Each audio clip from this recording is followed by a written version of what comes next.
Bienvenue dans le corrigé de la consolidation des prérequis Word. Avant de commencer la mise en forme du texte, il faut régler la page, les marges et l'orientation en fonction de ce qu'on nous demande dans la consigne. Ici, on nous dit qu'on doit être en format en taille A4. Donc, je vais bien vérifier que je suis en A4. En orientation portrait, c'est le cas, et je vais aller modifier mes marges. Donc, je suis toujours dans l'onglet mise en page avec 2 cm en haut, en bas, à droite et 3 cm à gauche comme demandé. Ensuite, je m'occupe du texte. Donc, pour que mes modifications s'appliquent à tout le texte, je vais faire au préalable CTRL A pour tout sélectionner et je vais aller dans mon onglet accueil et dans mon groupe paragraphe, je vais aller lui mettre 0 points d'espacement avant et 12 points après, comme demandé. Ici, je vais simplement décocher ceci pour être sûr que la modification s'applique à tout le texte. OK. Ensuite, je dois justifier le texte, donc dans mon groupe paragraphe toujours, et dans ma mise en page, je dois encore activer la coupure des mots automatique. Je dois appliquer une bordure de page uniquement à la première page du document. Donc, je vais aller dans mon onglet accueil. Ici, dans mon groupe paragraphe, je trouve bordure, bordure et trame. Et je vais simplement me positionner ici sur la bordure de page. On me dit que je dois mettre une bordure à motif, donc je vais aller chercher un motif ici. Je vais prendre le premier qui me tombe sous la souris. Et on me dit aussi que ça doit être uniquement sur les côtés gauche-droite, donc je vais simplement cliquer ici pour désactiver la bordure en haut et en bas. Attention, il ne doit pas s'appliquer à tout le document, mais simplement à la première page de cette section. Donc, je choisis cette option-là et je valide. Je vois que ma bordure est sur ma première page, mais pas sur ma deuxième. Mon titre principal doit être sur 2 lignes en petites majuscules. Donc, en deux lignes, je me place ici, je supprime l'espace et je fais simplement un retour de ligne forcée avec la combinaison majuscule Enter. Vous voyez que c'est pas le même symbole qu'une marque de paragraphe, donc c'est considéré comme un seul paragraphe. Il n'y aura pas d'espacement entre mes éléments. Ensuite, ça doit être centré et je dois faire un retrait à gauche et à droite de 3 cm. Donc, je vais simplement sur ma règle et je déplace mes symboles ici pour faire ce retrait. Ensuite, ça doit être en petite majuscule. Là, je vois que je suis en grande majuscule, donc dans ma boîte de dialogue police, je vais pouvoir décocher majuscule et cocher petite majuscule. La même chose, j'ai oublié de sélectionner, donc la même chose pour la deuxième ligne, petite majuscule, OK. Et ensuite, je dois mettre une trame de couleur, donc je sélectionne mes éléments et je vais simplement prendre mon pot de peinture ici dans mon groupe paragraphe et mettre une trame, peu importe la couleur.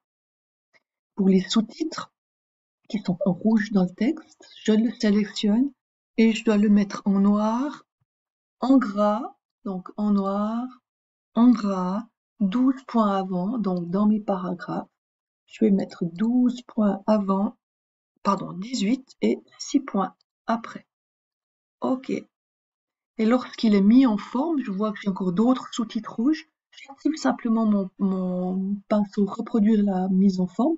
Je clique 2 fois dessus afin de le bloquer et je vais simplement passer mon pinceau sur les éléments qui doivent prendre cette mise en forme. Donc mes titres. Et voilà. Dans le sous-titre parc, les 2 parcs londoniens doivent être mis en évidence selon un modèle qui est donné dans la consigne. Donc je vais déjà le mettre en noir. Ensuite, je vois qu'il y a un retrait négatif pour les 2 éléments.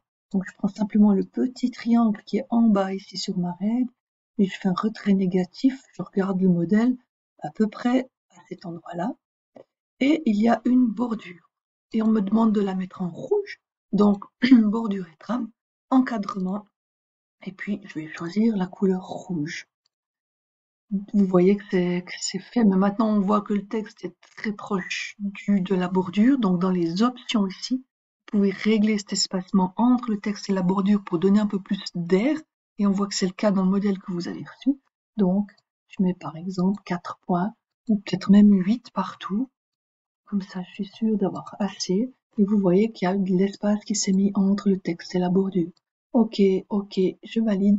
Et mon travail est terminé pour cette partie. Il fallait supprimer les effets de texte posés sur le sous-titre musique. Je l'ai fait tout à l'heure en appliquant avec le pinceau les attributs des sous-titres. Maintenant, je vois que mon sous-titre musique, il est tout seul en bas d'une page alors que le paragraphe, il suit ici.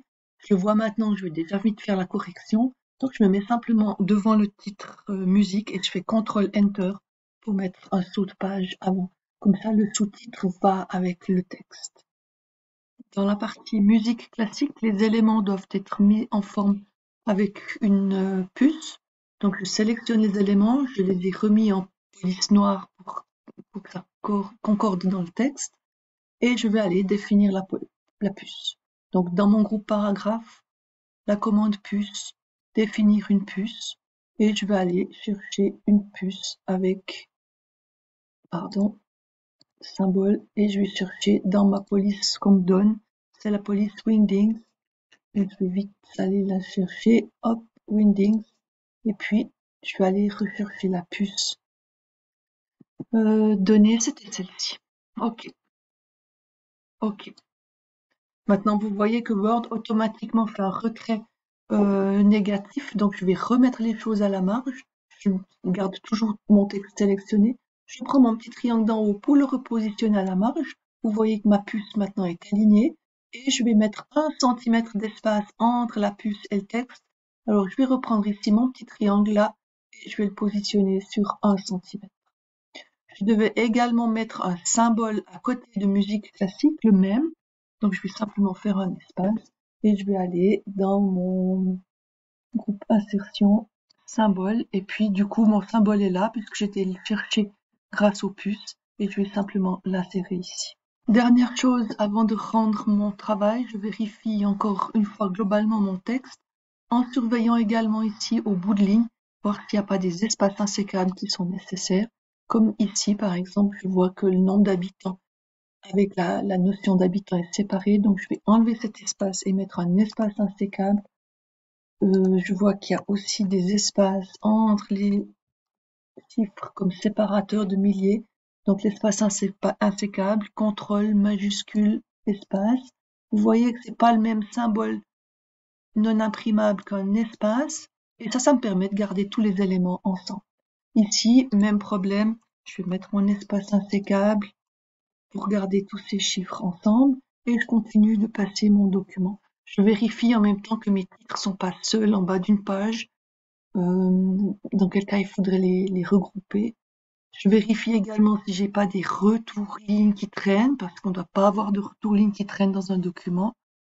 Donc ici, tout ça, ça me semble bien. J'ai un saut de page, j'ai plus d'espace insécable à mettre, ici c'est tout bon. Et dernière chose, je vérifie bien que j'ai pas encore une page en trop, ici c'est le cas. Donc je vais simplement faire un retour pour venir me positionner à la fin de mon document. Voilà, le travail est terminé. Merci pour votre attention.